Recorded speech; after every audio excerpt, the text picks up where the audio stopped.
सुप्रभात। हिंदी की कक्षा 11 में आपका स्वागत है। बच्चों, आज मैं आपको कृष्णचंद्र द्वारा रचित जामुन का पेड़ पढ़ाने जा रही हूँ। कृष्णचंद्र का जन्म पंजाब के गुजरांवाला जिले के वजीराबाद गांव में हुआ। इनकी प्रारंभिक शिक्षा जम्मू कश्मीर में हुई और उच्च शिक्षा पंजाब विश्वविद्यालय से एमए की डिग्री अंग्रेजी में प्राप्त की। इन्हें साहित्य अकादमी पुरस्कार से भी पुरस्कृत किया गया। जामुन का पेड़ कृष्णचंद्र की प्रसिद्ध हास्य व्यंग कथा है, जिसमें हास्य व्यंग इतना अत्यधिक है कि वास्तविक घटनाएं भी अविश्वसनीय लगती हैं या काल्पनिक लगती हैं।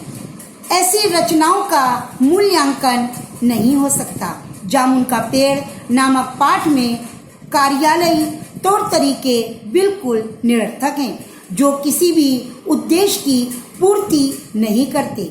ये व्यवस्था अमानवीय एवं संवेदनशील कही जा सकती है। सचिवालय के पार्क में एक जामुन का पेड़ था जो फलदार था।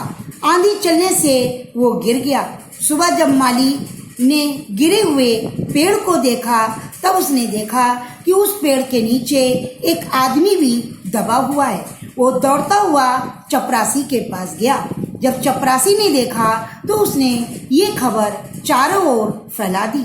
इस खबर को सुनते ही वहां पर बहुत सारे लोग एकत्रित हो गए, परंतु वहां पर एकत्रित लोगों ने किसी ने दबे हुए व्यक्ति की बात नहीं की, बल्कि सभी लोग जामुन के पेड़ की तारीफ कर रहे थे।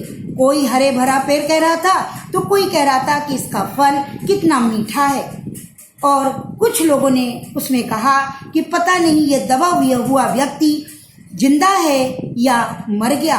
तभी दबे हुए आदमी ने कहा कि मैं जीवित हूँ। उसी समय सेक्रेटरी आया तो उनसे लोगों ने कहा कि हम सब मिल करके इस दबे हुए आदमी को निकाल लेते हैं, पर सेक्रेटरी ने अपने ऊपर जिम्मेदारी नहीं ली और वो दौड़ता हुआ अधिकारी के पास चला गया। इस तरह अधिकारी ने डिप्टी सेक्रेटरी के ऊपर जिम्मेदारी डाली। डिप्टी सेक्रेटरी ने ज्वाइंट सेक्रेटरी के ऊपर, ज्वाइंट सेक्रेटरी ने चीफ सेक्रेटरी के ऊपर और चीफ सेक्रेटरी ने मिनिस्टर तक ये बात पहुंचा दी।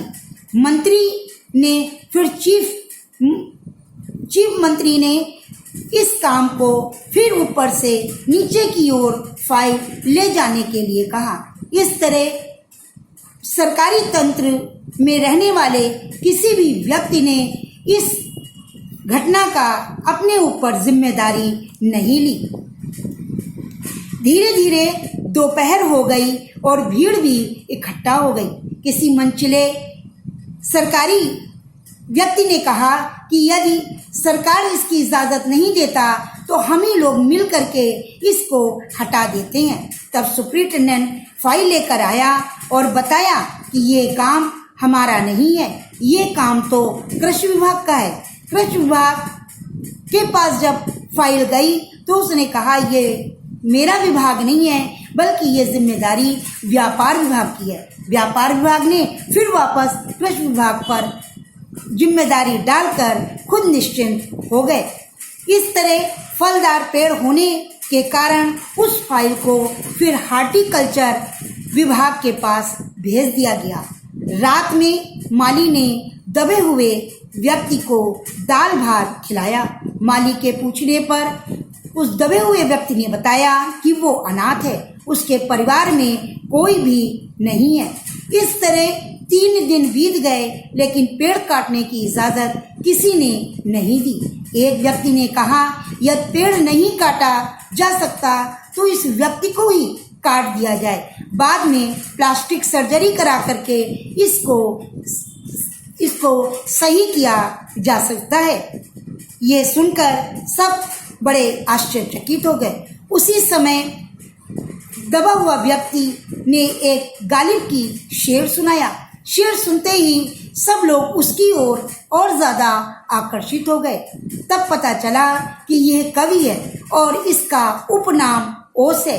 कुछ ही दिन पहले ओस के फूल गद्य संग्रह प्रकाशित हुआ था। सचिव ने आश्चर्य जताया कि इतना बड़ा कवि हमारे मंत्रालय में क्यों नहीं है, और उसने आश्वासन दिया कि हमने तुम्हें अपने साहित्य अकादमी का सदस्य चुन लिया है।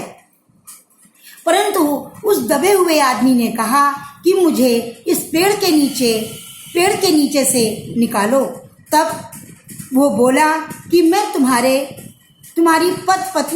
बच्चों और तुम्हारी पत्नी को वजीफा तो दिला सकता हूँ, मगर इस पेड़ के नीचे से तुम्हें नहीं निकाल सकता। इस तरह पेड़ के नीचे वो व्यक्ति धीरे धीरे बहुत ही ज़्यादा निसहाय अवस्था में होता गया। उसका शरीर भी ठंडा पड़ गया। फिर किसी ने आके बताया कि प्रधानमंत्री बाहर गए हुए हैं, इसलिए जब प्रधानमंत्री अपने देश में आ जाएंगे तभी वो इजाज़त दे सकते हैं। और सबसे बड़ी बात तो ये भी है कि ये पेड़ पिटोनिया राज के प्रधानमंत्री ने लगाया था। तो जब तक प्रधानमंत्री का आदेश नहीं आ जाता तब तक इस पेड़ को नहीं काटा जा सकता। जब प्रधानमंत्री दूसरे दिन भ्रमण करके अपने देश में आए तो उन्होंने ये जिम्मेदारी अपने ऊपर ले ली और पेड़ काटने का आदेश भी दिया। सेक्रेटरी दौड़ता हुआ आया और खुशी जाहिर करते हुए बोला कि फाइल पूरी हो गई।